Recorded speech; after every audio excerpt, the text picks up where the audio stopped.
Now, did you know it's nearly 100 years since women were first able to join the Royal Navy? And next year is the Women's Royal Naval Service Benevolent Trust charity are looking to celebrate that centenary.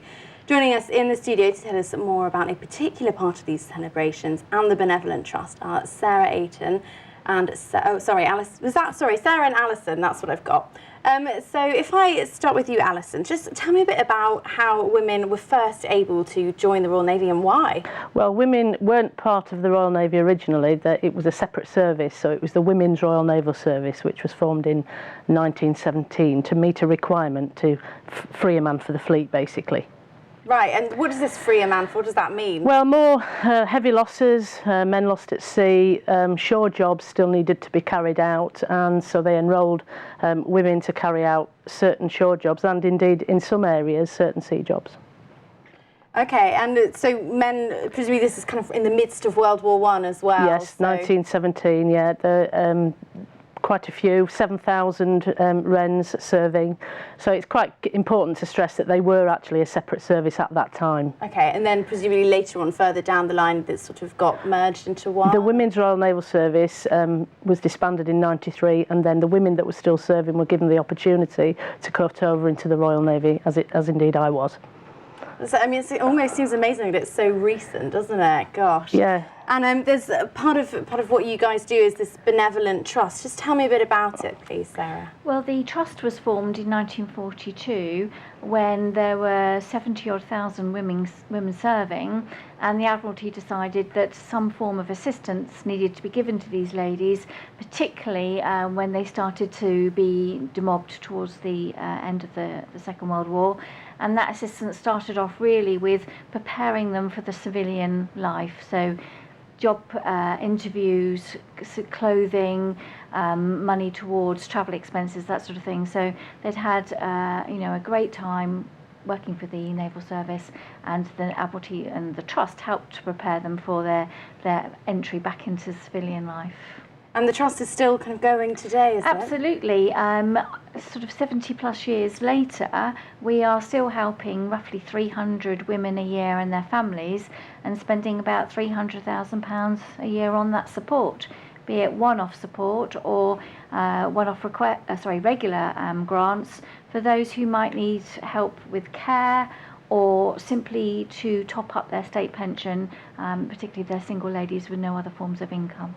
£300,000 on 300 women, they could get £100,000 each, couldn't they? £100. Oh, £100 each. Oh, right, yeah. £1,000 each, yes, yeah.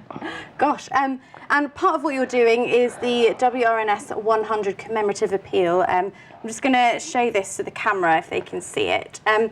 Part of it is going to be putting a stone in Portsmouth Cathedral to commemorate things, and you're sort of raising money for that at the moment. Yeah, the project, it's the Rennes 100 project. It's about educating, celebrating and commemorating 100 years of the Women's Royal Naval Service. So it's not necessarily an appeal, it's more about raising awareness. And also, we were the forerunners of the opportunities that the ladies have got at sea today. So the ladies, it's the legacy, the Women's Royal Naval Service, of the ladies today in the Royal Navy. So we want to raise awareness next year, make everybody aware of where we started and where we are now. We want to do that by, we've commissioned a stone to be placed in the gardens of Portsmouth Cathedral, and that stone reflects the history of the Women's Royal Naval Service. And we've tried to do that by using the hat, the lady's hat, the uniform hat, which is quite synonymous with the Women's Royal Naval Service, and the different types of hat depending on which rank you were. And the stone, as you can see from the picture, depicts that quite nicely, and that's going to be placed in the gardens of the cathedral. And that will be kind of in about November 2017? The cathedral service will be on the 4th of November next year, 2017, followed by a reception in the Guildhall, where it's hoped we will get lots of ex-Rennes, right back to the Second World War, and ladies from now that are still serving now, so that everybody can enjoy, 100 years of female serving members in the Royal Navy. And do you think, I mean, you're sort of talking about there about kind of raising awareness of women in the Royal Navy. Is it that not enough has been done thus far?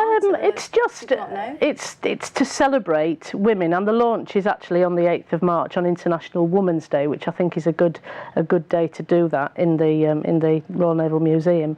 Yeah, it's always a good thing to raise awareness of female service, and I think this is a great opportunity to capture that.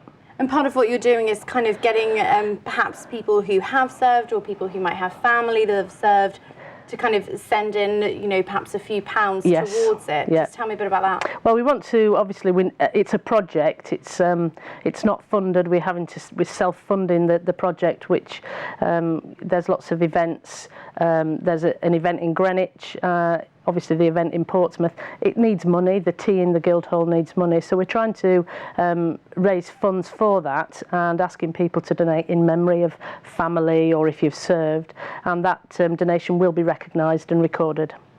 And is there any kind of specific link between Portsmouth and the Rennes? Well, over time, Portsmouth has become the headquarters of the Royal Navy. I'm sure people in the southwest would be argue that point. Yeah, but it is deemed to be the central point now for the Royal Navy. So, and this is why we chose Portsmouth.